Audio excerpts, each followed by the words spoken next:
Presiden Iran tewas dalam kecelakaan pesawat. Kira-kira siapa dalang di belakangnya? Assalamualaikum teman-teman cerita untungs. Helikopter yang berpenumpang Presiden Iran jatuh di perbatasan Azerbaijan-Iran dan Presiden Iran dikabarkan meninggal dunia. Di balik peristiwa ini, apakah ada campur tangan Israel atau murni kecelakaan? Misalnya pelakunya Israel mencoba mengirim pesan kepada para pemimpin dunia. Ya. Kalau mencoba melawannya akan tereksekusi gitu. Tapi kalau pelakunya Israel gitu. Dan kalau ternyata Iran punya kemampuan, maka ini akan jadi bisa perang dunia ketiga berarti. Mari saksikan obrolan cerita untungs bersama Ustadz Zaitun Rasmin hanya di Cerita Untungs.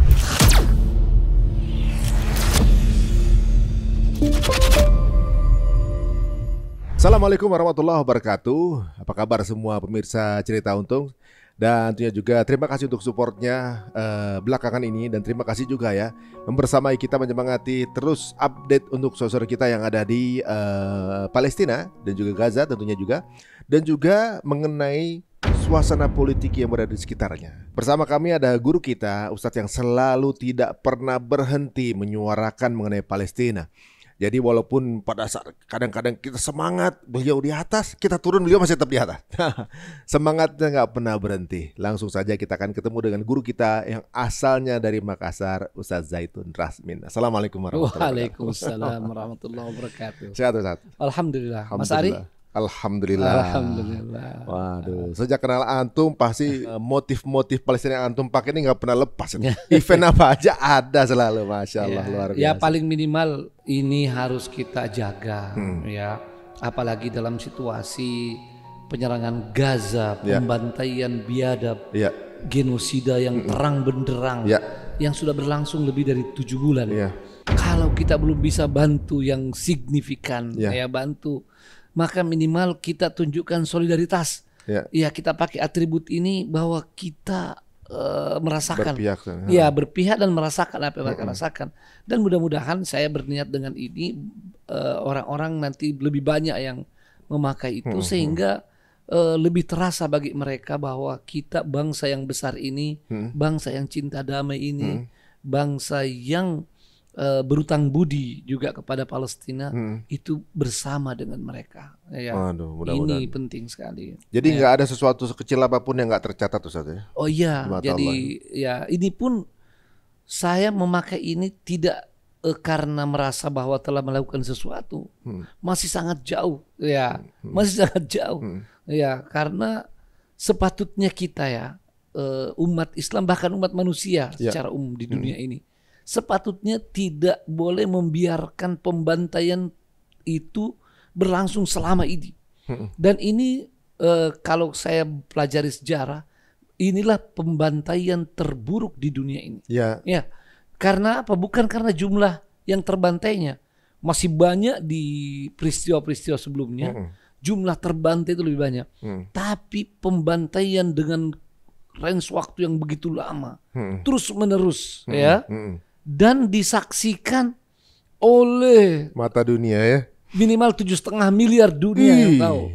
Tapi ternyata bukan cuma itu ya Ustadz ya. Maksudnya kejadian Gaza ini juga berpengaruh sekarang kepada keadaan geopolitik Timur Tengah. Ya pasti. Sangat berpengaruh. Bahkan dunia. Iya. Sekarang udah banyak perubahan. Mungkin yang paling terakhir ini adalah tewasnya Presiden Iran. Tewasnya Presiden Iran ini menimbulkan banyak sekali spekulasi dikarenakan beliau ini kan dalam posisi sedang safar. Kalau nggak salah katanya ada 3 helikopter kepresidenan. Dan Iran ini kan juga negara yang maju. Pasti juga helikopternya yang bagus lah. Kalau helikopternya presiden pasti terbaik pilotnya. Betul. Gitu. Dan yang dua-dua ini yang awal juga bukan yang kacang-kacangan gitu. Betul. Presiden nggak mungkin terbang solo lah sendiri gitu kan. Kemudian ketika melewati daerah Iran yang dekat dengan perbatasan salah satu, kalau nggak salah Azerbaijan, saya lupa, pokoknya satu negara di pinggir gitu ya. Helikopter beliau jatuh, sedangkan yang 2 ini enggak. Wah, spekulasi langsung kemana-mana. Kemudian ada media Prancis mengatakan bahwa pilotnya itu anggota Mossad. Gitu. Walaupun mungkin sekarang masih masih intinya kayak semacam praduga semua saatnya. Dan ada juga ungkapan mengatakan jika benar dalangnya Israel maka mereka akan melakukan perang sesungguhnya gitu. Berarti kemarin perang benar atau bukan kita nggak tahu. Nah, kalau menurut pandangan Ustadz nih, jika Israel dan jika bukan, atau emang itu alam biasa atau gimana? Misalnya pelakunya setelah diteliti gitu ya, ternyata di belakangnya adalah ada dalangnya Israel misalnya. Apa kira-kira pandangan Ustadz yang kemungkinan bisa terjadi? Tentu kejadian ini selain begitu kuat mengundang spekulasi, ya tentu ini menjadi perhatian besar dunia. Jelas itu. Dan orang semua ingin sekali tahu apa kejadian sesungguhnya. Maka sudah menjadi kewajiban Iran dan mungkin negara-negara yang bisa bantu untuk melakukan penyelidikan sekuat mungkin secanggih mungkin sehingga nanti menjadi terang benderang ini kejadiannya seperti apa. Nah, kalau orang mau menduga atau berspekulasi bahwa itu ada kaitan dengan apa yang terjadi di Gaza hari ini atau yang di Palestina, itu spekulasi atau dugaan yang punya dasar, punya dasar. Kenapa? Karena sudah didahului dengan dua hal. Satu, serangan ke kedutaan Iran di Damaskus. Sebelumnya kan? Itu ya? Sebelumnya, dan itu ada petinggi-petinggi militernya juga yang kena dan mati di situ. Berapa orang tewas? Kalau tidak salah jumlahnya 12 orang. 12 orang. Di antaranya adalah petinggi militer. Nah, yang kedua serangan Iran, ke Israel, walaupun serangan itu dibumbui dengan bahwa tidak melukai dan sebagainya, tapi serangan tetap juga serangan kan begitu. Jadi sudah dua kejadian ini, kalau orang mengkaitkan dengan jatuhnya helikopter presiden, ya sah-sah saja kan. Nah, tapi kita tetap tidak mau mendahului, kan. Biarlah Iran sendiri akan menyampaikan pernyataannya. Kita akan lihat. Kalau nanti kesimpulan dari Iran bahwa ini ada kaitan dengan Zionis Israel, maka seyogianya Iran akan mengeluarkan segala kemampuannya, untuk membalas. Karena apalagi yang lebih berharga dari presidennya. Itu kan simbol negara ya. Simbol negara dan juga selama ini sudah luar biasa apa yang dilakukan oleh Zionis terhadap Iran kan. Sabar-sabar aja gitu kayaknya. Nah, inilah yang sekaligus akan menjawab nanti pertanyaan dunia.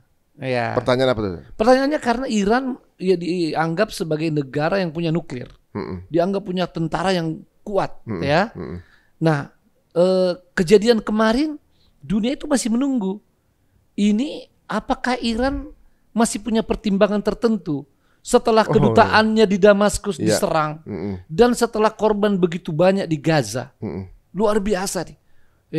Hampir 40.000 yang wafat sebagai syuhada, bahkan kebanyakan anak-anak dan perempuan. Dan terang benderang genosida itu. Dua kejadian ini kan. Iran yang punya nuklir, Iran yang punya senjata canggih, dan Iran yang selama ini konon sangat keras terhadap Zionis Israel. Kok tidak menyerang? Kalaupun ada serangan kemarin kan Iran sendiri bilang itu serangan yang memang tidak dimaksudkan melukai siapa-siapa. Ya kan? Nah, orang tentu berpikir kalau namanya mau positive thinking, orang berpikir mungkin masih ada strategi yang dipertimbangkan oleh Iran. Walaupun bagi kita ini kira-kira strategi apa lagi setelah kejadian di Damaskus dan banyaknya korban di Gaza yang selama ini Iran menyatakan membela Palestina. Nah, saya mau kunci ini. Maka kalau setelah kejadian ini dan Iran menyimpulkan bahwa di belakang itu adalah Zionis Israel, maka di sini akan benar-benar menjadi pembuktian. Benar. Jadi butuh bukti apa lagi gitu kalau ke zaman Zionis. Butuh kesabarannya, butuh bukti apa lagi untuk nggak nyerang Israel, kan gitu intinya. Kalau ternyata nggak nyerang, misalnya pelakunya tetap akhirnya ditemukan Israel, tapi Iran tetap silent, itu berarti sikap apa tuh? Ya, kita tanya rumput yang bergoyang. Kurang tahu ya. Tapi itu semua dunia sudah akan tahu jawabannya. Benar, Artinya tidak perlu kita yang jawab di sini, dunia akan tahu bahwa apa sebetulnya yang ada di sana. benar. Ya. Dan juga dunia akan menyaksikan kalau Iran punya nuklir atau tidak Nah berarti. itu satu, mungkin itu akan disangsikan, Hmm, ya, apakah punya nuklir atau tidak. Ya, itu jelas, itu otomatis ya orang akan bertanya. benar. Yang kedua, mungkin orang lebih banyak lagi bertanya lebih jauh dari itu. Seriuskah Iran menentang Israel? Kan itu bisa Iya, jadi bisa pertanyaan. jadi ya. Maka ini kesempatan betul bagi Iran, ya, bisa menjawab keraguan banyak orang di dunia ini, ya. Benarkah mereka punya nuklir? Ya. Dan benarkah mereka serius bahwa Zionis itu adalah musuh? Ya, Sebenarnya berarti kepemilikan nuklir tuh kalau di dalam permainan kartu tuh kayak kartu trufnya ya maksudnya. kartu truf. Tapi diumpetin Ya, memang biasanya kartu truf gitu. begitu. Antara punya atau enggak Iya, ketahuan sebenarnya iya, kan. kan kartu truf itu kan ibaratnya kalau kita udah turunkan segala risiko kita sudah hitung. Iya. Ya, Itu udah genting kan. Iya, udah Jangan sampai kita udah keluar, itu teman musuh masih punya lagi yang nggak lain punya gitu. lagi. Jadi Oh. seperti itu. Ini Ya. menarik juga sih sebenarnya. Ada juga yang menyatakan ini seperti misalnya pelakunya Israel mencoba mengirim pesan kepada para pemimpin dunia Ya, kalau mencoba melawannya akan tereksekusi gitu.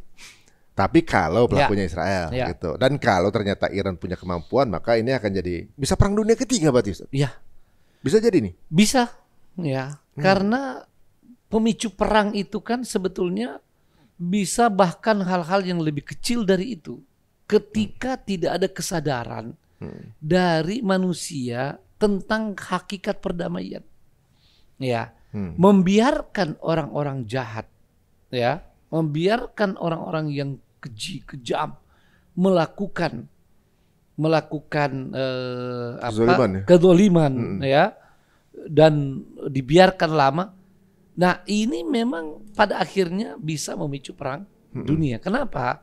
Karena ketika terjadi eskalasi yang luar biasa, maka orang-orang yang sabar pun atau orang-orang yang dianggap takut, ya, takut beneran atau takut dalam politik, ada batasnya.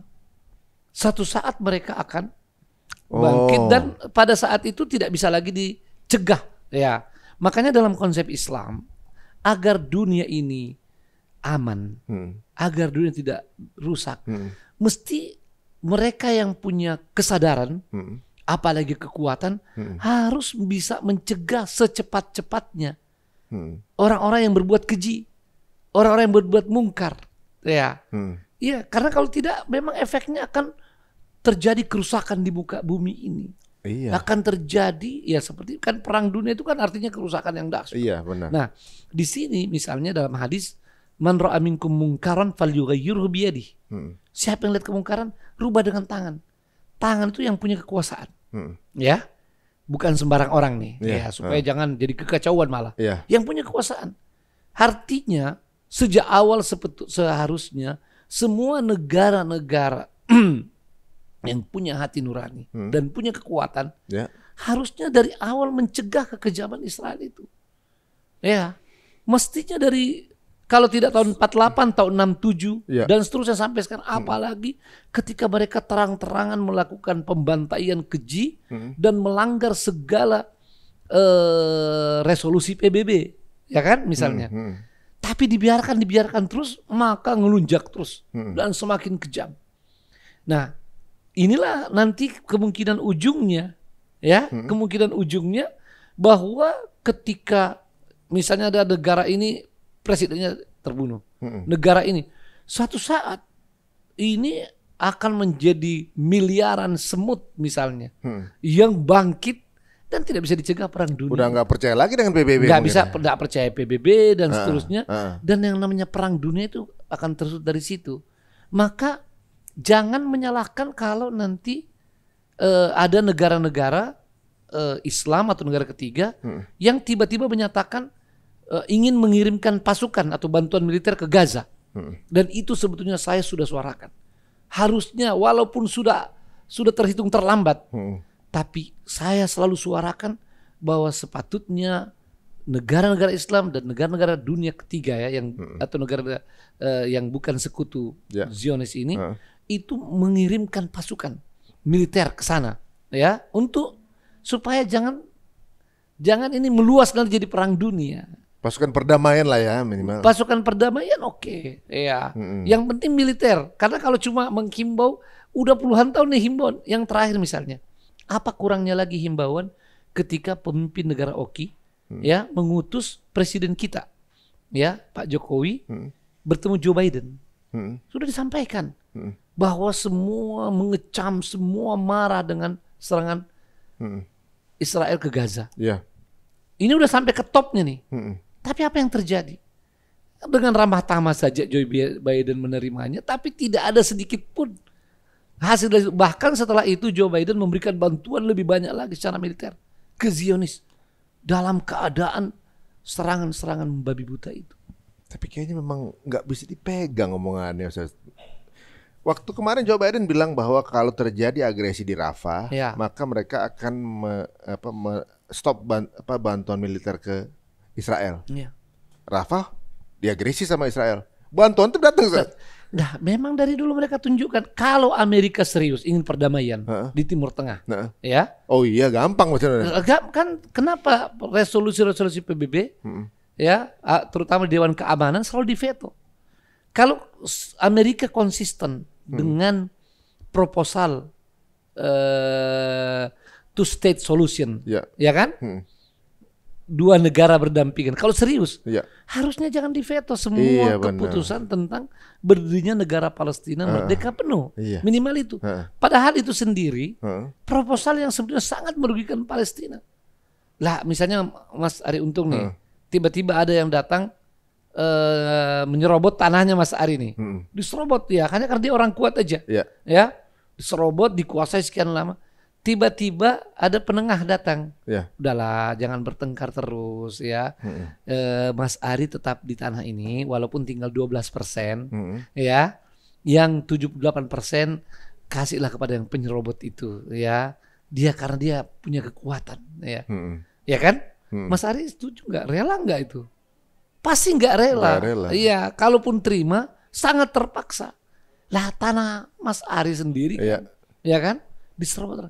Nah, itu pun bayangkan sudah proposal yang sangat-sangat tidak adil itu, yang dolim itu pun Amerika tidak konsisten di dalam itu jadi mewujudkannya. Jadi kalau Mas Ari bilang kayaknya nggak bisa dipegang, ya memang nggak pernah bisa dipegang dari dulu. Sama dengan Zionis. Zionis misalnya mau gencatan senjata sebelum menyerang Rafah, itu hanya beberapa jam. Kita sudah dapat berita-berita kan tentang pembicaraan mereka, tinggal membahas poin-poin. Memang nggak ada niat berarti sebenarnya. Ya, itu jelas sekali. Berarti, nah, disinilah betapa pentingnya dunia harus menghentikan ini agar jangan sampai dunia akan menyesal. Tapi begini Ustaz, di antara kabar buruk kan ada kabar yang lumayan menyegarkan pada saat dikatakan bahwa Palestina diakui oleh PBB nih, gitu. Berarti mestinya Palestina tuh mestinya udah boleh merdeka dong, karena menjadi salah satu anggota PBB yang haknya itu sama seperti negara yang lain. Ketika dijajah dengan salah satu anggota PBB, maka PBB punya hak juga untuk pertahanan, karena kan anggotanya juga nih. Iya, betul. Yang diobjek oleh kalau nggak salah 7 atau 9 negara gitu, hanya yang menolak. Yang menolak. Ya, yang lainnya 9 yang menolak. 9. Terus ada abstain 25. Lebih 100 berapa itu yang approve untuk Palestina menjadi anggota PBB. Berarti kan pasti udah merdeka. Ya. Apakah begitu? Karena sudah euforia nih sekarang. Ini yang kita mesti cermati dengan baik. Itu bukan keputusan final. Oh, bukan? Bukan. Itu rekomendasi Majelis Umum. Yang memang di Majelis Umum tidak ada veto. Ya. Ini rekomendasi kembali ini oleh Majelis Umum, dibawa lagi ke Dewan Keamanan. Persoalannya Dewan Keamanan ini ada 5 yang punya hak veto.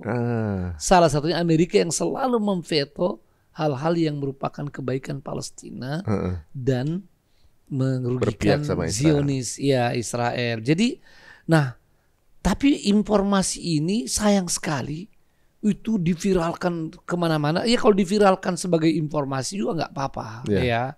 Dan mudah-mudahan menjadi satu hope baru, ya, harapan baru. Tapi jangan buru-buru, ya, jangan euforia.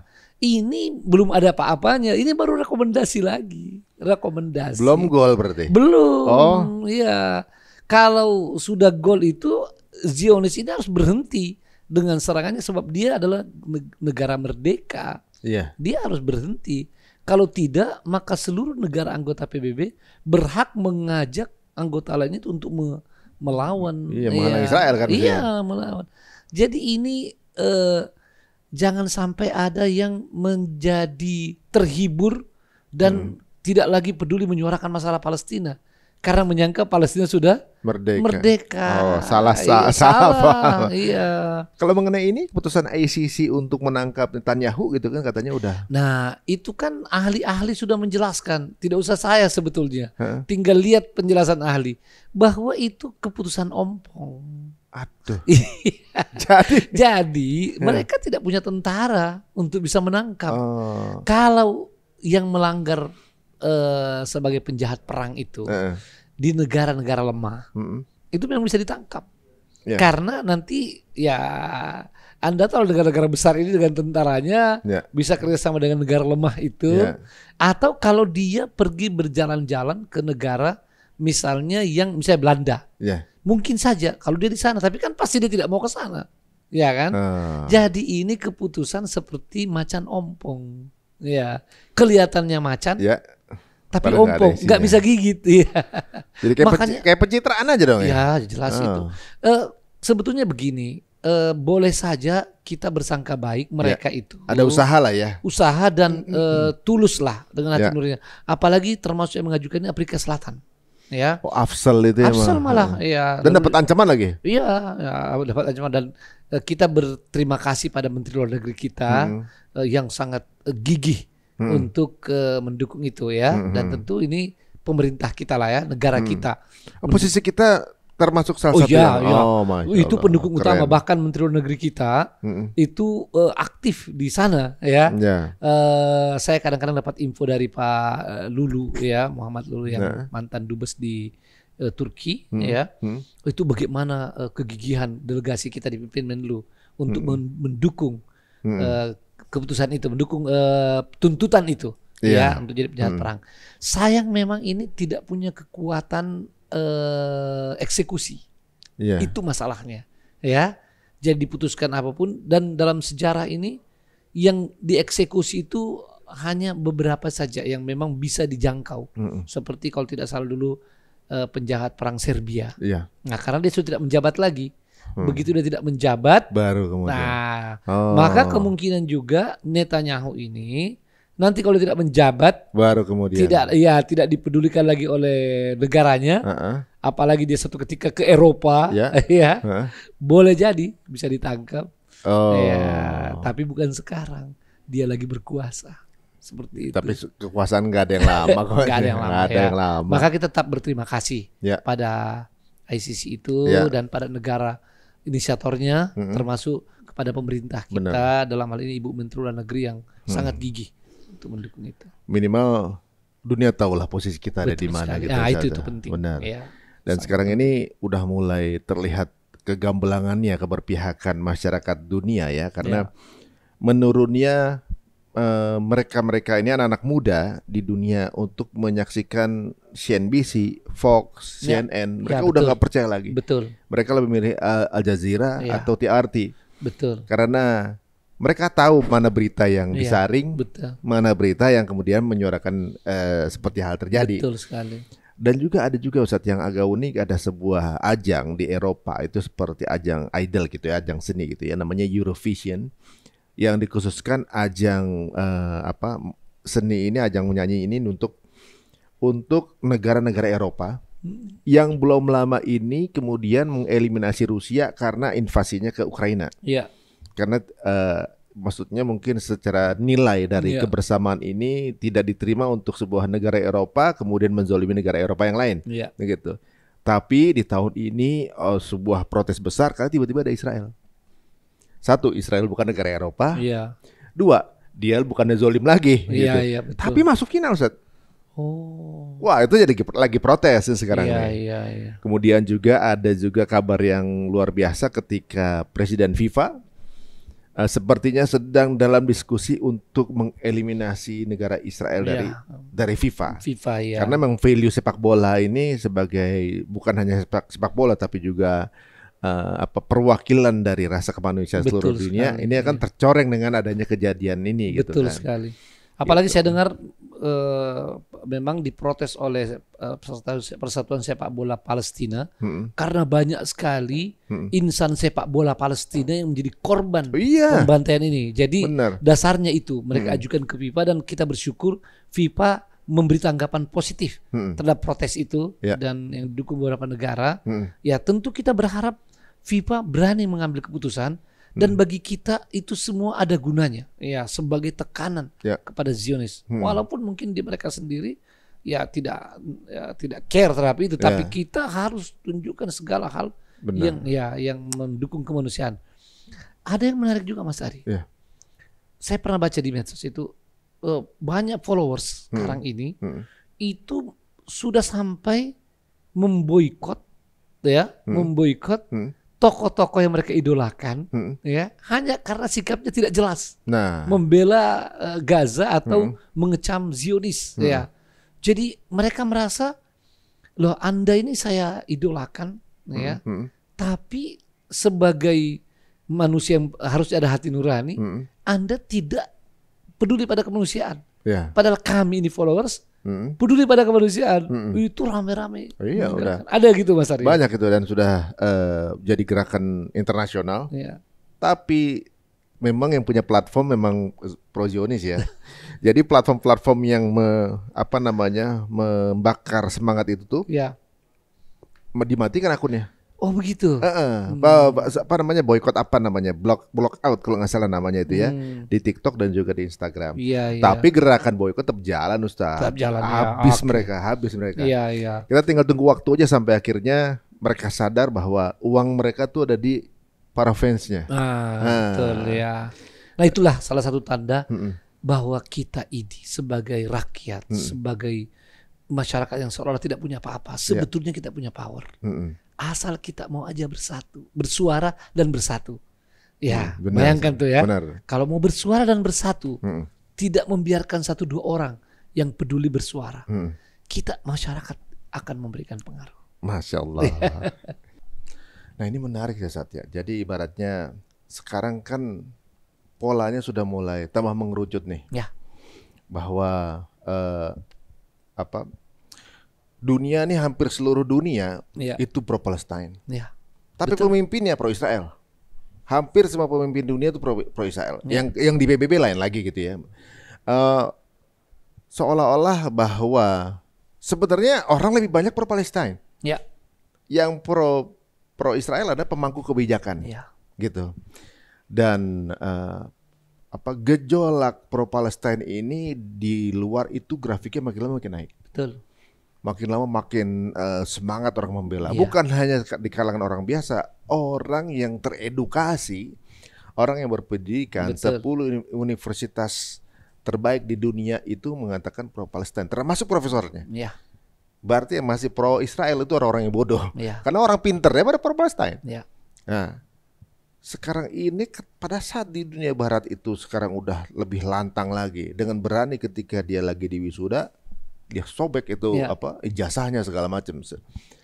Di sisi lain justru semangat itu seperti mengendur di sini. Itu kenapa ya Ustaz ya? Justru kita negara muslim gitu. Dan itulah salah satu kepedihan kita. Jadi serangan brutal, genosida terang benderang di Gaza sangat memilukan. Yang menambah kepiluan itu adalah diamnya kita. Diamnya dunia Islam. Diamnya dunia Islam dalam artian tidak melakukan sesuatu yang berarti. Memang ada demo, alhamdulillah. Itu kita syukuri. Kita tidak nafikan. Tapi demo hanya dari waktu ke waktu. Mungkin dalam seminggu atau dalam 2 minggu, dalam sebulan. Setelah itu pada diam. Sementara pembantaian tiap hari. Tiap hari.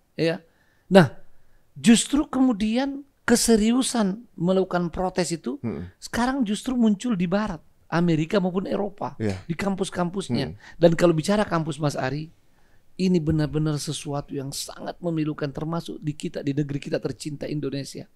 Kita belum melihat ada gerakan yang serius, ya, ada pernyataan yang serius dari kampus-kampus kita, baik kampus umum maupun kampus-kampus dunia Islam, apa yang disebut dengan kampus Universitas Islam, ya, di negeri kita.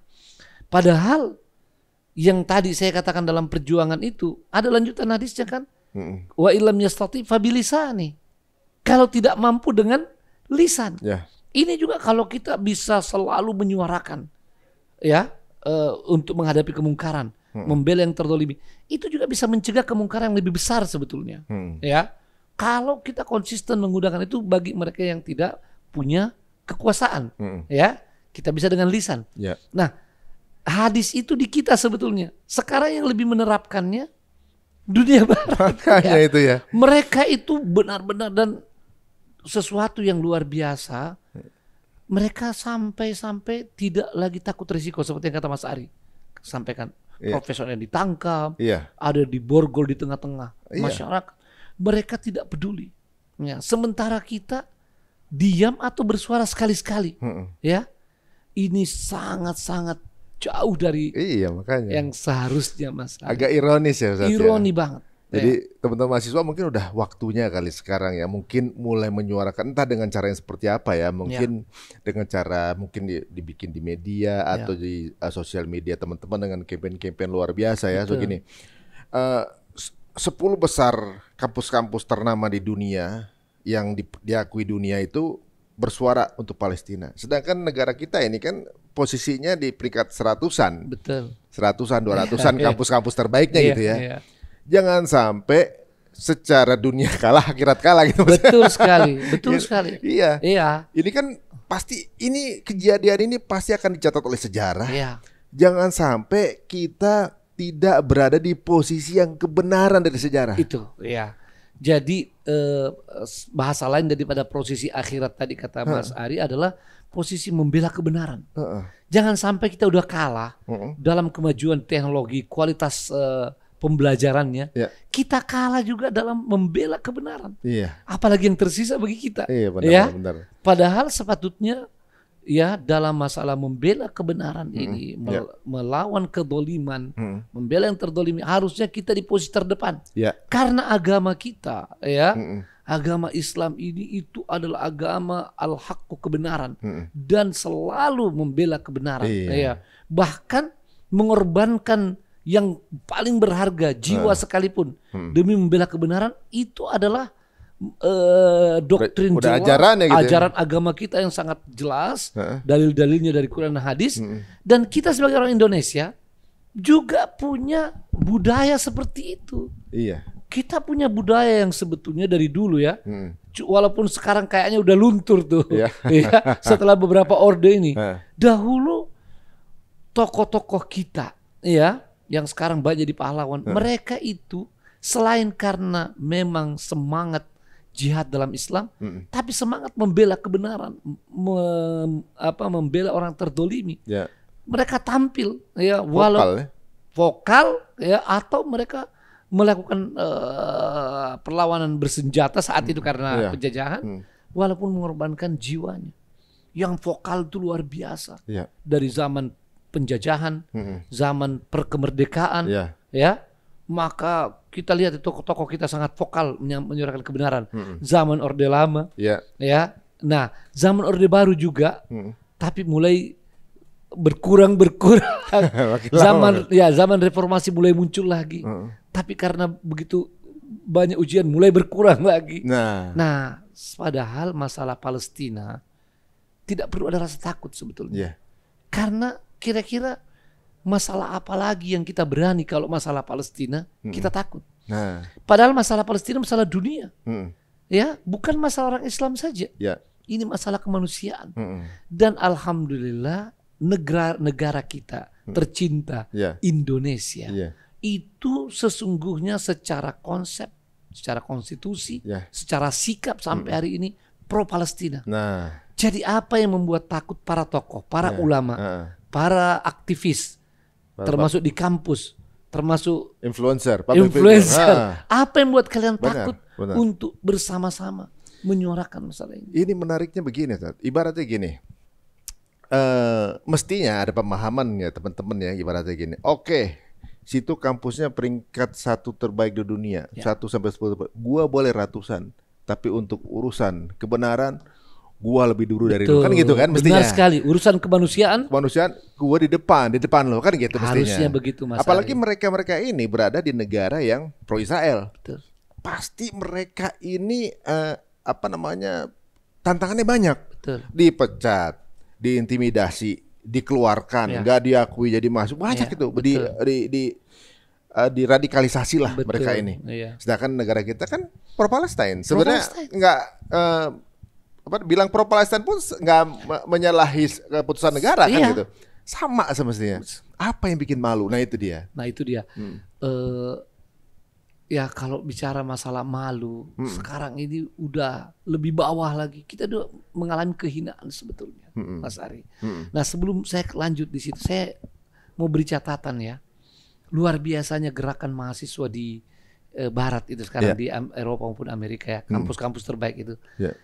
Mereka itu pasti ketika demo, awalnya itu mereka tidak menyangka akan ada perlakuan buruk dari aparatnya. Iya. Sebab negara mereka terkenal negara demokrasi. Iya. Nah, apalagi namanya unjuk rasa, Ma-ah. itu adalah hal yang biasa banget. Gitu. Ha-ha.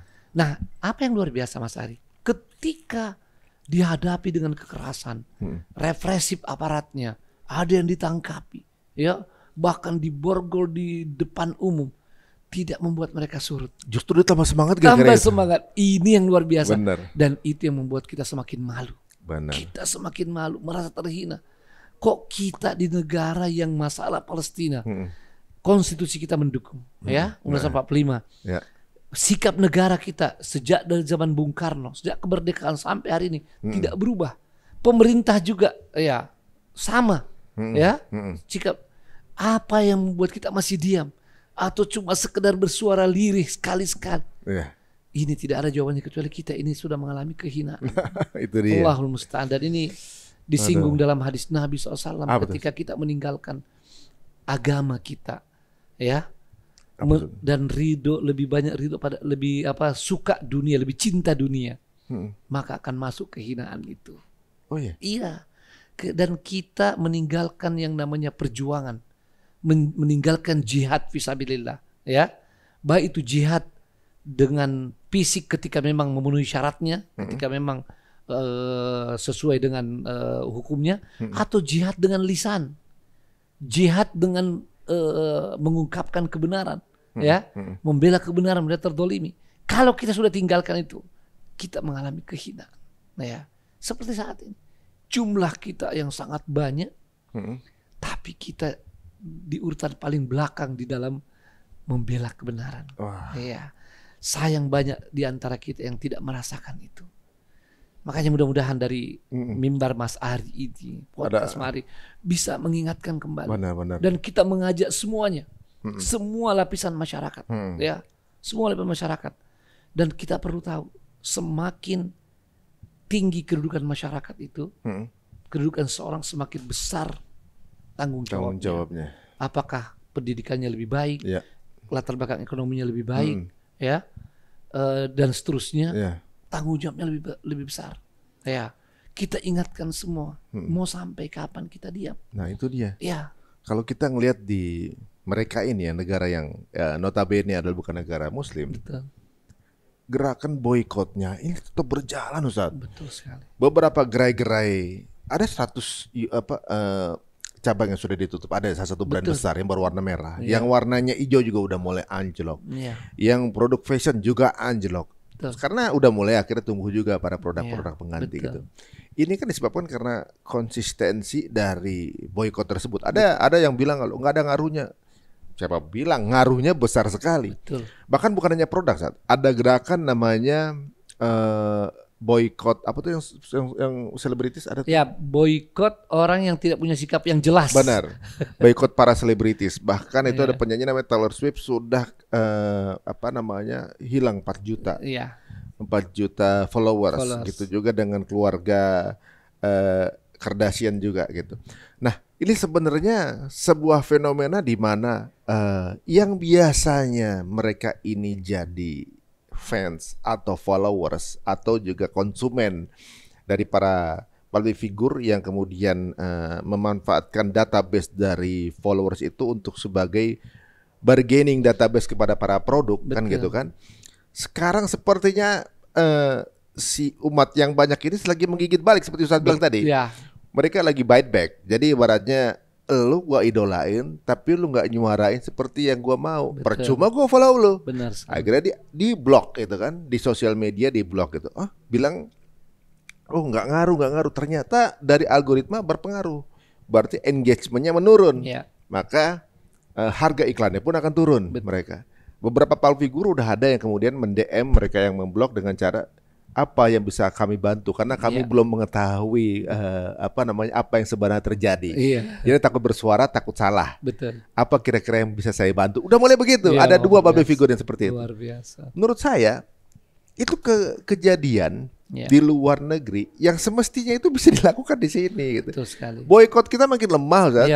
Yang dulu kayaknya boykot itu kayak tren aja. Sekarang udah mulai pada satu persatu pakai lagi produknya segala macam. Bahkan ada juga yang mungkin yang menampilkan di sosial media. Ini bagaimana, Ustaz?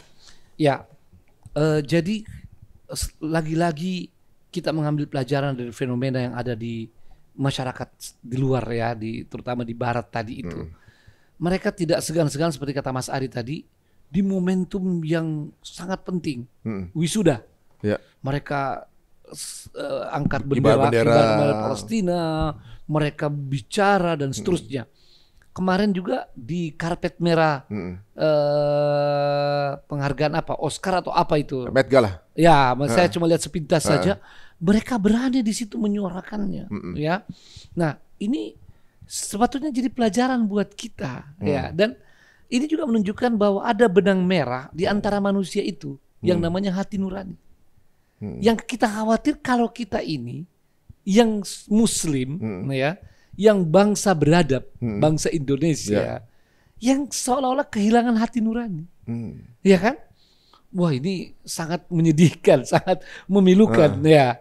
Nah, saya bahkan sempat sangat sedih, sangat pilu di sebuah grup WhatsApp, tentu saya tidak sebut namanya. Tokoh-tokoh nasional banyak di situ, ya. Setiap ada postingan tentang Gaza, ya, yang sekarang ini sangat memilukan, pembantaian luar biasa. Yang komen itu 1-2 orang. Tiba-tiba ada berita lain, ya, ataupun ada berita seseorang, ya, yang wafat. Itu hampir semua anggota grup atau puluhan lah yang itu memberi komentar. Ya, itu bagus saja, tapi sebetulnya ada sudah mulai mengendur gitu ya. Sebelum mengendur, ada ketidakkonsistenan kita, ada ketidakadilan yang puluhan, ratusan, puluhan ribu meninggal di Gaza. Kita sepertinya tidak merasakan duka cita. Ada satu yang wafat, yang WA kita juga itu belum tentu lagi sampai ke keluarga. Karena ini kan yang anggota di situ belum tentu juga ada kan. Itu kita rame-rame itu ngucapin turut duka cita. Saya tuh sempat sangat sedih ya melihat apa yang terjadi pada umat kita, pada bangsa kita ya. Nah, jadi kembali kepada persoalan tadi ini, Mas Ari, bahwa sesungguhnya diamnya kita ya, ini sesuatu yang harus segera kita sadari ya. Mau pelajaran apa lagi ya? Korban begitu banyak ya. Orang-orang sekeliling kita sudah bergerak. Sudah menyatakan sedemikian rupa pembelaannya, ya. Apalagi yang kita tunggu, termasuk boykot, ya. Kenapa kita jadi kendor dengan boykot ini, ya? Sebelum bicara tentang berpengaruh, Mas Ari tadi, masya Allah, sudah sampaikan bagaimana ngaruhnya, ya. Dan kalau kita rajin baca, itu pengaruhnya besar boykot itu. Tapi sebelum itu, boykot itu adalah kesadaran untuk membela yang terdolimi, yang tertindas, membela kemanusiaan, dan menyatakan menolak, menyatakan melawan, ya, orang yang berbuat kejam, berbuat keji, walaupun karena kita tidak punya kekuatan, tidak bisa secara langsung. ya kan? Kita tidak bisa menghentikan dia karena kita tidak punya kekuasaan. Suara kita mungkin dia tidak dengar juga. Maka boikot akan memberikan sebuah pembuktian kita ini manusia masih punya hati nurani. Ya, kita ini Muslim yang pro pada kebenaran dan tidak setuju kepada penjajah dan pembantai itu. Dan karena tidak setuju kita juga memboikot siapapun yang mendukung penjajah dan pembantai itu. Maka kalau ini pun kita lakukan, ini mari muhasabah. Jangan-jangan hati nurani kita udah hilang, bahkan mungkin iman kita juga bisa hilang. Wa na'udzubillah min dzalik. Berarti sebenarnya kalau kita boykot itu kayak semacam bold statement seperti semut Ibrahim berarti Ustaz ya? Ya. Jadi memang mungkin apa yang dilakukan oleh semut itu tidak bisa mematikan apinya Nabi Ibrahim, tapi cuma biar Allah tahu dia posisi di mana. Begitu saja. Persis. Jadi ketika kita boykot, memang mungkin impactnya nggak terlalu besar ke sana, tapi cuma biar Allah tahu kita ada di mana. Benar Masya sekali. Allah, benar juga Ustaz. Jadi ke sana mikirnya. Makanya yang pertama itu kita tunjukkan pada yang Maha Kuasa Allah SWT sebagai Muslim, ya. Dan kalau bukan Muslim, sebagai manusia yang punya hati nurani, ya. Tunjukkan bahwa kita tetap dengan hati nurani membela kebenaran. Itu poin yang paling penting sekali. Yang kedua, tunjukkan kepada sesama manusia. Jadi bukan kita ria. Jadi jangan ada yang salah paham ketika ada misalnya influencer, ada tokoh yang mengajak boikot atau menunjukkan bahwa dia boikot. Ya, bukan dia mau ria. Tapi dia juga pertunjukan kepada sesama manusia yang masih punya hati nurani, menginspirasi dan ajakan kebaikan itu sangat penting. Itu yang justru harus disebarluaskan. Malah semua influencer artinya membantu menyebarluaskan hal-hal yang baik seperti ini dan bukan sebaliknya. Benar. Tapi ada juga mungkin yang salah pahaman begini Ustaz. Ada yang menyangka, wow, kalau misalnya saya boykot, saya udah telanjur beli nih, kemudian saya nggak boleh pakai, saya beli lagi, saya ini dong, pengeluaran saya lebih dong, gitu. Satu itu. Dua, kalau produk tersebut saya kan, misalnya kalau saya beli oke lah saya bantu Zionis, tapi misalnya produk tersebut nggak beli bagaimana? Boleh dikasih, entah dikirimin atau bagaimana? Apa saya kemudian saya konsumsi jadi dosa? Misalnya gitu. Ada pertanyaan begitu yang mungkin bukan kapasitas saya untuk menjawab itu. Baik. Walaupun bagaimana kalau saya kan ya mau diapain saya nggak makan juga gitu. Ini sebagai tanda sama Allah aja. Kan nggak ada yang lihat juga saya pakai atau enggak. Tapi sebenarnya kalau dikonsumsi juga kan nggak dosa. Bagaimana Ustaz? Ya, jadi ini juga pemikiran yang harus disosialisasikan di masyarakat. Bahwa Islam ini agama yang tidak menyukai mubazir. Ya, menyanyiakan harta. Jadi kalau sudah terlanjur beli, ya tidak masalah dipakai kalau memang kita masih perlukan. Ya. Kalau nggak diperlukan ya memang jangan dipakai, simpan saja. Ya kan? Ya, simpan saja. Kalau masih diperlukan pakai saja. Ya. Karena ya sudah dibeli, karena kalau tidak terus beli lagi, itu namanya mubazir. Ya. Tapi ya, kalaupun kita pakai jangan ditonjolkan. Iya, jangan ini produk yang misalnya yang kita sudah punya sebelumnya. Ini bukan makanan. Kalau makanan kan langsung habis kan. Misalnya ada produk-produk yang kita sudah terlanjur beli. Nah, kita ini jangan ditonjol. Kalau memang kita perlu pakai, ya, kalau perlu itu jangan ditonjolkan. Maksudnya jangan disiarkan gitu. Apalagi itu disiarkan lebih tinggi lagi. Jangan kalau bisa sedapat mungkin jangan muncul lah, jangan kelihatan lah. Sehingga tidak difahami bahwa kita ini tidak peduli pada boikot. Nah, lebih parah lagi kalau kemudian malah disiarkan, ditonjolkan. Ya, sudah pakai ya yang diboikot itu. Lalu disiarkan di medsosnya. Wah, ini lebih parah lagi dan dianggap tidak punya hati nurani. Ya. Ya seperti itu. Jadi sebetulnya kalau misalnya nih ada yang ngasih hadiah, Mas, makanan atau minuman. Misalnya nih. Ini ijma atau mayoritas umat sudah membicarakannya. Ini umat manusia nih, ya, bahwa ini produk yang patut diboikot. Kita dikasih hadiah. Kalau masih bisa tolak, kita tolak. Kan begitu. Ya. Tapi kalau memang itu sudah dikasih kita di makanan minuman, ini kan kita tinggal punya dua pilihan, dimanfaatkan atau dibuang. Ya, ini secara zatnya halal, makanan kita atau minuman. Ya, kalau dibuang mubazir, Ya. Kalau memang itu makan dan minuman yang bermanfaat ya. Ya, Maka boleh sebetulnya kita makan. boleh sebenarnya. Boleh. Tapi usahakan jangan ada manusia yang lihat kita. Jangan ada manusia lain karena bisa salah paham. Nanti orang menyangka kita beli. Oke. Ya kan? Padahal kita ini hanya untuk menyelamatkan Ya. daripada mubazir. Jadi maksimalkan, jangan diperlihatkan. Apalagi jangan sekali-sekali sampai muncul di medsos kita. Ya. Kalau itu ini dianggap kita tidak punya hati nurani. Ya. Dan kalau itu maksiat, ya ini saya perlu ingatkan. Kalau ini maksiat, saya tidak dalam rangka memvonis ini ya. Ya. Tapi kalau itu maksiat, ini sangat berbahaya. Sebab salah satu orang yang bisa tidak diampuni, salah satu golongan yang tidak diampuni dosanya adalah al-mujahir bima'siyatihi. Orang yang melakukan maksiat, ya, lalu dia ceritakan, dia munculkan. Iya, dia melakukan maksiat sebetulnya tidak diketahui orang. Tapi dia bangga dengan maksiat itu. Ya. Nah, inilah hati-hatinya kita melakukan sesuatu yang mungkin masuk kategori maksiat atau sesuatu yang menyakiti saudara-saudara kita. Ya, jangan sampai muncul di medsos, itu sangat berbahaya. Ya. Seperti itu. Menggunakannya sih nggak apa-apa. Ya, nggak apa-apa dengan catatan tadi bahwa memang bukan kita yang beli. Benar. Dan kalau dibuang ini kan jadi mubazir. Ya. Yang menjadi masalah itu. ketika kemudian terang-terangan dan dipublikasikan. Apalagi gitu. dipublikasikan. Soalnya akan jadi terbaca seperti sebuah statement. Betul. Nah, jadi sebuah sikap posisi jadi seolah-olah. Saya pernah ditanya seorang, Ustadz, saya ini cuma pegawai biasa.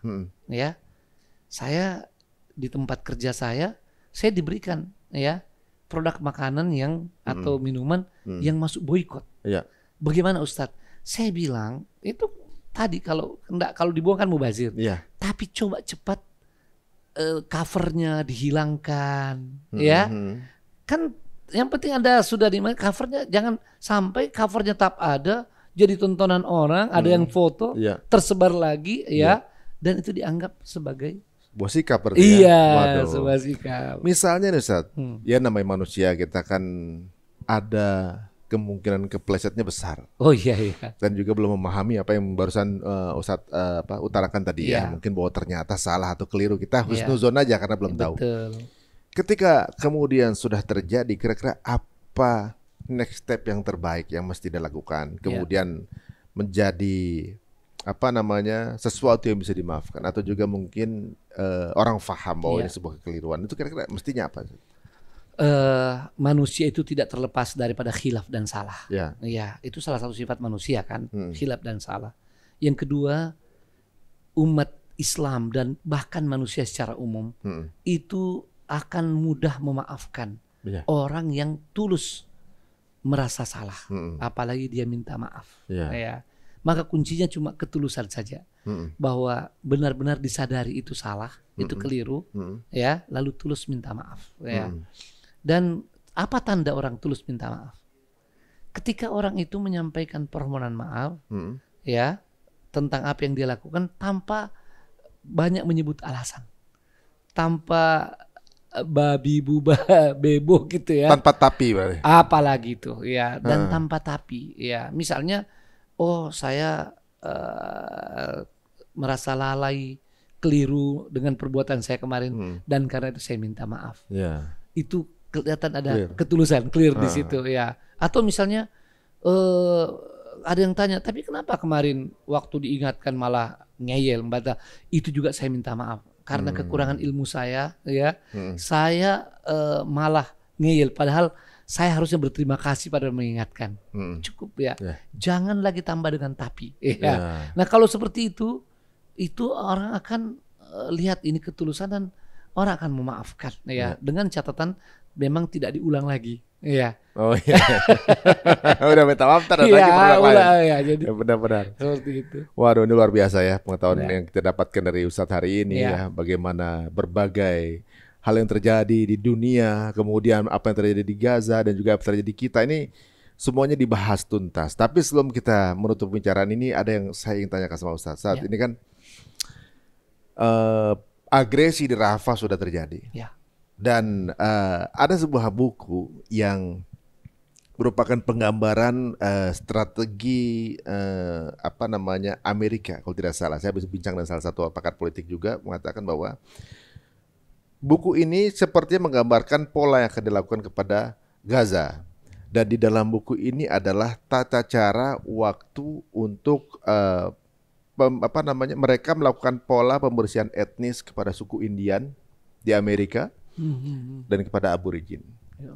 Dan pembersihan etnis di India ini ketika diupayakan habis gitu kan, tanpa menyisakan, masih ada tuh 1.000-2.000 yang berkumpul berkoloni karena ternyata nggak bisa dihabisin, kemudian dibikinkan satu daerah-daerah yang kemudian jadi lingkungan mereka segala macam dibikinkan itu kayak semacam, tapi udah jadi orang terbelakang atau juga mungkin orang kelas dunia kedua, halnya juga yang ada di Aborigin. Pola ini sebenarnya sudah dijalankan sebenarnya, dan mereka merasa ini berhasil waktu itu. Akhirnya jadilah sebuah negara Amerika dan juga Australia. Nah, saya kurang detail untuk menanyakan apakah buku ini menjadi pola yang dijalankan ketika untuk Gaza ini. Kalau memang iya, maka ini akan jadi strategi bumi hangus atau pembersihan etnis. Mereka menyangka bahwa ya sama aja, dihabisin aja semua kayak kemarin-kemarin berhasil juga kok gitu. Tapi kan setelah berjalannya 7 bulan ini dengan korban meninggal 40.000 dan kemudian ibaratnya mungkin yang ya sekitar 200 ribuan lah yang terluka gitu ya, yang luka-luka atau juga mungkin cacat begitu. Dan menghabiskan dana peperangan sehari itu 4 triliun.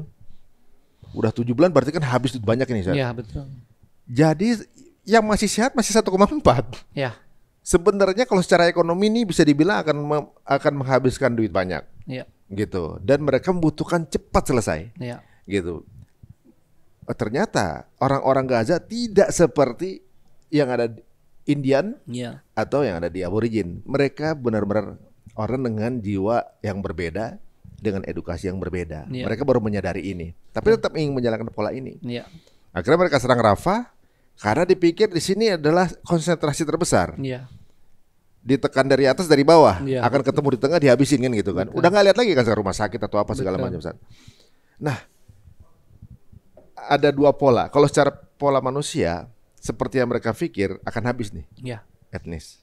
Tapi kalau dari sisi keimanan kan, bahwa mereka ini adalah orang-orang yang tidak terkalahkan atau pemenang. Kalau dari sudut pandang antum bagaimana? Ya, yang pertama ini benar-benar biadab, benar-benar keji, ya.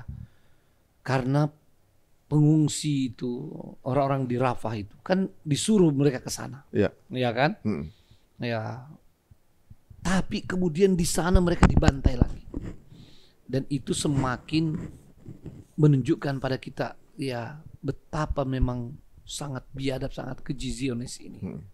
Nah, tapi apakah nanti mereka akan berhasil dengan strategi itu?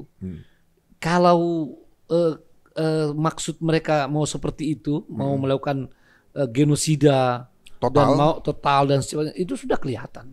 Ya, karena bukan saja serangan udara yang terus melakukan, serangan darat. Tank-tank mereka begitu banyak diarahkan ke Rafah. Ya. Tapi apakah mereka akan berhasil? Kita punya keyakinan tidak akan berhasil. Ya, ini akan mengambil begitu banyak harta benda mereka. Ya, harta benda mereka, dan mudah-mudahan ini sesuai dengan firman Allah SWT. Ya, fasayunfiqunaha thumma takunu alaihim khasra thumma yughlabun. Ya. Semoga itu akan terwujud nanti. Mereka menginfakkan, membelanjakan harta yang sangat banyak, di situ, tapi hanya menjadi kerugian dan penyesalan. Lalu mereka juga dikalahkan. Ini, dan alhamdulillah tidak jauh dari Gaza, Palestina, ada Afghanistan, yang menjadi ibrah buat kita, menjadi ibrah, menjadi pelajaran. Kalau dalam Quran itu alaisa subuhu biqarib. Bukankah subuh itu masih dekat kok? Ya, artinya kita belum lupa bagaimana kerugian dahsyat dari sisi materi di Afghanistan. Nah, sekarang dari sisi personil, begitu banyak mereka yang sudah tewas di sana, termasuk petinggi militernya. Dan pasukan Gaza walaupun digembar-gemborkan oleh Zionis sekian ribu yang telah mereka bunuh, mereka tidak bisa tunjukkan faktanya. Faktanya enggak. Tidak ada. Yang fakta yang muncul adalah anak-anak, wanita, dan orang-orang lemah yang tidak jelas ya kaitannya dengan pejuang-pejuang Gaza itu. Ya, itu saja faktanya. Sementara di sebelah Gaza bisa menunjukkan fakta berapa banyak tentara Israel yang mereka yang menjadi terbunuh di sana. Jadi kita punya keyakinan bahwa mereka tidak akan bisa. Ya, maka dari itu sebetulnya ini ada poin menarik ya, bahwa pembelaan kita pada Gaza, ya, sesungguhnya pembelaan pada diri kita. Ya, sesungguhnya kita yang butuh sebenarnya. Kita yang butuh itu, bahwa kita ini masih manusia, punya kemanusiaan, punya hati nurani. Kalau orang Islam, kita ini masih orang beriman, ya.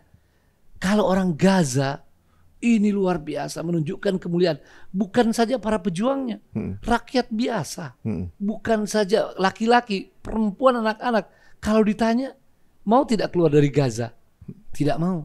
Kalau terbunuh, apa boleh buat? Ya. Nah, ini harusnya membuat kita orang Indonesia mengingat lagi nenek moyang kita yang cuma 2 kata mereka, merdeka atau mati. Kenapa kita tidak berikan support yang maksimal? Nah, ini Al-Quran mengingatkan waman jahada fa innama yujahidu nafsi. Kalau orang itu berjuang, itu kebaikannya untuk dirinya. Iya, untuk dirinya. Maka mari sadari cepat apa yang kita alami saat ini, dan kita tidak lagi tinggal diam atau sekedarnya saja. Ya, hanya sedikit kelebihan waktu kita kepada masalah Gaza. Nah, ini kembali kepada yang tadi, akan sangat menarik kita benar-benar amati apa yang akan terjadi di Rafah ke depan. Ya, tentu tidak cukup dengan pengamatan. Dari sisi kewajiban kita harus bersuara. Kita harus bela. Bahkan sebenarnya saya akan menyampaikan apa harapan saya kepada pemerintah negara kita dan negara Islam. Saya langsung saja. Kalau tadi kita banyak berbicara tentang masyarakat sipil, ya, civil society harus bersuara, tidak boleh tinggal diam. Tunjukkan solidaritas, termasuk memakai atribut. Ya, bayangkan kalau puluhan juta, ratusan juta orang menyatakan solidaritas, itu akan menjadi tekanan besar pada dunia. Nah, selain itu ada yang lebih cepat sebetulnya. Apa tuh? Ya, pemerintah kita. Harusnya pemerintah kita, ya, pemerintah negara kita tercinta, Presiden Republik Indonesia, ya, dengan segala kekuatan kita, itu menyatakan kecaman yang lebih dahsyat dan mengancam akan mengirimkan pasukan militer, ya, mencegah genosida ini, ya, mencegah genosida. Tidak usah menyerang Zionis, ya. Katakan kita mau mencegah genosida, kita mencegah pembantaian brutal ini, ya. Dan memang kalau dengan kata-kata saja tidak cukup lagi. Puluhan tahun dan baru-baru ini sudah sekian banyak kata-kata, kutukan, itu tidak cukup. Dan tentu agar kuat, pemerintah kita bisa melakukan komunikasi dengan pemerintah negara Islam. Kita ada kurang lebih 100 orang, 100 negara. 30 saja dari negara Islam ini menyatakan sama-sama akan mengirimkan, ini baru akan nih, akan mengirimkan pasukan militer mencegah genosida, mencegah pembantaian. Geger dunia, ya, saya yakin geger dunia, ya, itu masih akan saja, ya. Bagaimana kalau sudah serius dipersiapkan, ya, itu akan menjadi persoalan. Dan karena dunia termasuk nanti Rusia, ya, barangkali akan turun tangan, ya. Ketika Rusia dan sekutunya turun tangan, maka akan terjadi keseimbangan, dan di sanalah dunia, perdamaian dunia akan dijaga. Dan itu ada ayatnya. Walaula daf'ullahin nasa ba'dahum bi ba'din la fasadatil ard. Andaikan tidak dicegah oleh Allah SWT kekejaman, ya, manusia sebagian mereka kepada sebagian yang lain, tentu akan hancur dunia ini. Maka memang harus ada kekuatan yang bisa mencegah kejahatan, menyeimbangkan. Nah, saya juga ingin mengingatkan, terutama negara-negara Islam dan negara-negara Arab yang dekat dari Zionis, dekat dari Palestina. Jangan sampai berlaku pada mereka nanti apa yang disebut dalam pepatah Arab yang sangat terkenal. Apa tuh? Ukiltu yauma ukila saurul abyad. Ya. Dan bahkan ke Indonesia, ke Malaysia ini bisa terjadi. Ya, pepatah Arab yang artinya saya tahu bahwa saya sudah dimakan waktu sapi putih itu dimakan. Ceritanya, Mas Ari, ada 3 sapi, ya, yang setiap diserang oleh singa, ya, mereka selalu kompak bertiga. Dan singa itu dengan segala yang dia lakukan tidak pernah berhasil untuk memakan sapi ini, ya, karena mereka kompak. Ada sapi putih, ada sapi merah, ada sapi hitam. Akhirnya singa mendapatkan akal, ya, dia mencoba mendekati sapi hitam dan sapi merah, bahwa sebetulnya saya tidak punya kepentingan pada Anda. Anda berdua ini bagi saya tidak ada gunanya. Ya, saya hanya mau makan sapi putih. Ya. Agar saya tidak melukai kalian, ya, dan agar ini selesai, jangan kalian halangi saya memakan sapi putih. Ya, saya hanya memakan sapi putih. Ya, mereka terpengaruh 2 sapi ini, dan ketika serangan singa itu ke sapi putih, mereka cuma nonton. Mereka sedih, mereka nangis, tapi nggak ngapa-ngapain. Nggak ngapa-ngapain, ya. Sedihlah mereka, tapi nggak apa-ngapain, ya. Mungkin juga ada di antara mereka air matanya air mata buaya, ya. Nah, setelah itu singa berhasil makan sapi putih, dan singa sudah tahu kekuatan mereka sudah berkurang. Maka ketika diserang sapi yang satu, tentu dimulai lagi dengan propaganda itu. Ternyata saya hanya mau sapi merah, sapi hitam Anda akan terus jadi kawan saya, ya. Ternyata dimakan sapi merah. Dan terakhir, singkat ceritanya, terakhir sapi hitam, ketika sapi hitam diserang, keluarlah itu ungkapan dia, ya. Ketika dia sudah diambang kematian, dia bilang ukiltu yauma ukilat telat. Iya, ukilat saurul abyad. Saya sebetulnya sudah dimakan ketika sapi putih itu telah dimakan. Apakah Zionis akan berhenti andaikan bisa menyelesaikan Gaza dan Palestina ini? Tidak ada jaminan. Masih belum selesai aja kedutaan Iran di Damaskus sudah dibom. Ya. Maka sebetulnya negara-negara tetangga ini bersyukur ini masih ada yang melawan, ya. Tapi tidak boleh jadi penonton. Maka kita menghimbau, ya, pemerintah negara Islam dan negara-negara Arab untuk tidak telat sadar, ya. Jangankan memikirkan keselamatan diri, membela yang tertindas, membela orang yang terbantai, ini sudah kewajiban. Tapi kalau itu belum cukup, maka ingat pesan tadi ini. Ini pesan dari orang Arab sendiri dalam pepatah Arab, ya. Kalau kalian belum cukup tergerak untuk membela saudara-saudara kalian di Palestina, bergeraklah karena untuk membela diri Anda sendiri, ya. Termasuk kita Indonesia. Apa ada jaminan nggak nyerang kita suatu saat, ya. Inilah tadi itu ayat. Kalau manusia tidak sadar, ya, untuk mencegah kekejian sebagian manusia, rusak dunia ini. Pembuat kerusakannya satu seolah-olah nggak ada yang peduli, ya, yang mau mencegahnya. Nggak ada yang mencegahnya, ya. Merasa udah jadi penguasa dunia berarti. Betul. Dan secara khusus kepada orang-orang beriman, pada negara-negara Islam kita ingatkan firman Allah SWT, walladzina kafaru ba'duhum awliya'u ba'din illa taf'aluhu takun fitnatun fil ardi wa fasadun kabir. Zionis itu dibantu oleh sekutu-sekutunya, itu sudah hal yang wajar menurut Quran. Memang sekutu-sekutunya akan membela dan akan terus, ya, membantunya. Tapi yang diingatkan adalah orang-orang beriman, ya. Kalau kalian tidak melakukan apa yang Allah perintahkan, yakni saling membantu, ya, saling menguatkan, saling membela, maka yang terjadi takun fitnatun fil ardi wa fasadun kabir. Akan terjadi fitnah dahsyat di dunia ini dan kerusakan yang luar biasa. Masya Allah. Wal'iyadzubillah. Ya, ini Mas Ari harus bilang a'udzubillah. A'udzubillah. A'udzubillah betul. Iya, a'udzubillah ya. Astagfirullah. Karena hal yang buruk. Ya. Seperti itu, Mas. Waduh, luar biasa ya. Ya. Andai kesadaran ini mudah-mudahan akan terjadi sebentar lagi untuk Amin. para bangsa Arab ya, Ya. Ustaz ya. Amin. Ada ungkapan mengatakan andai itu semua bangsa Arab pipis tenggelam itu Israel. Betul sekali. Bahkan meludah saja. Udah aja bisa Iya. tenggelam itu Israel. Iya. Masalahnya kayak Jordan, Mesir, ini kan masih belum memberikan sikap sih sebenarnya. Andaikan Arab Saudi sendiri aja bisa itu, kan kayaknya luar biasa. Ya.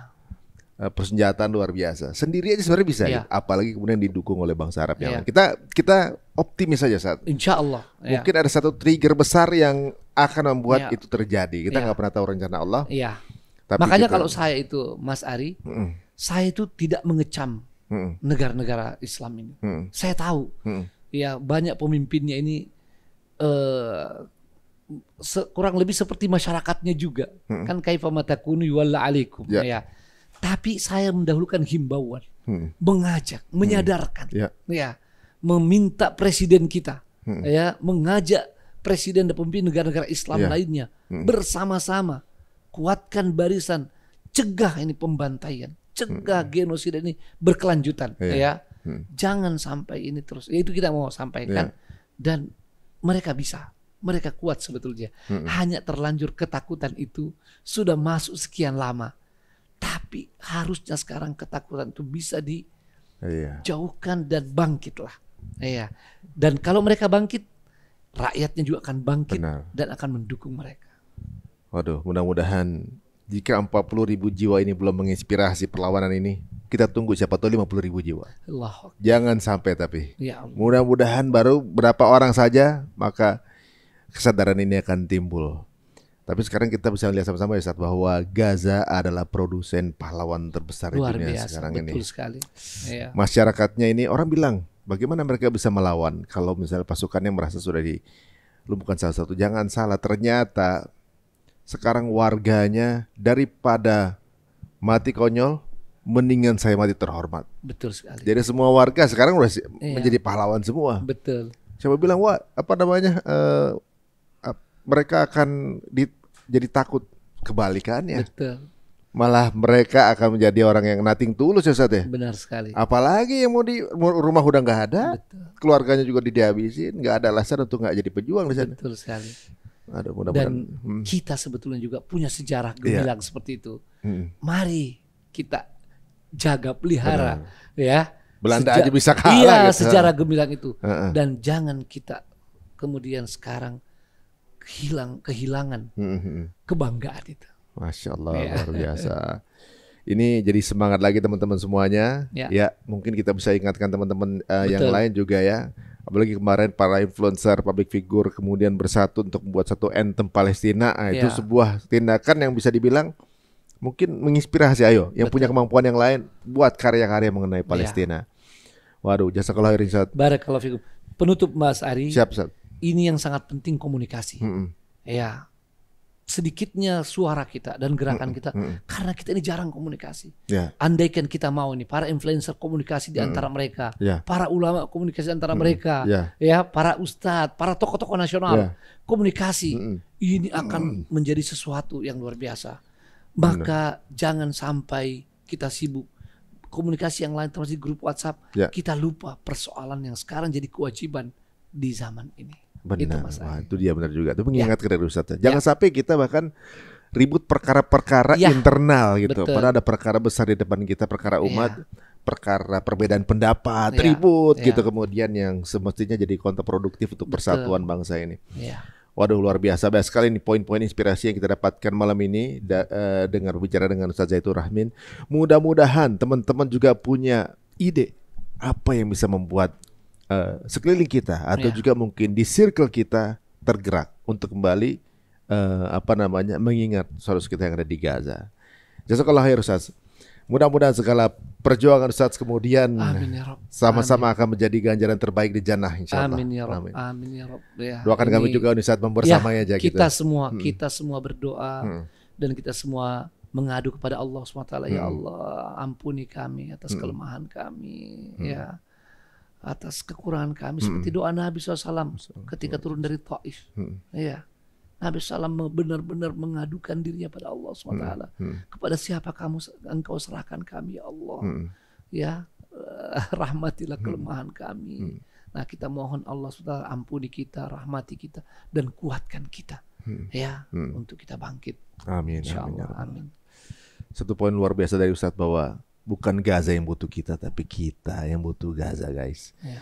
Speak up terus. Mudah-mudahan sebentar lagi kemenangan akan diraih oleh Gaza. Amin. Amin ya Rabbal Rabbal alamin. Alamin. Terima kasih teman-teman semuanya untuk menyaksikan Cerita Untung. Jika dirasa bermanfaat, monggo silakan sebar sebanyak-banyaknya link ini. Dan kita tunggu kabar manis yang akan Allah berikan kepada saudara kita yang di Gaza Amin juga kepada ya kita. Rabb. Amin ya Rabbal Alamin. Kita tutup dengan Assalamualaikum warahmatullahi wabarakatuh. Waalaikumsalam warahmatullahi wabarakatuh.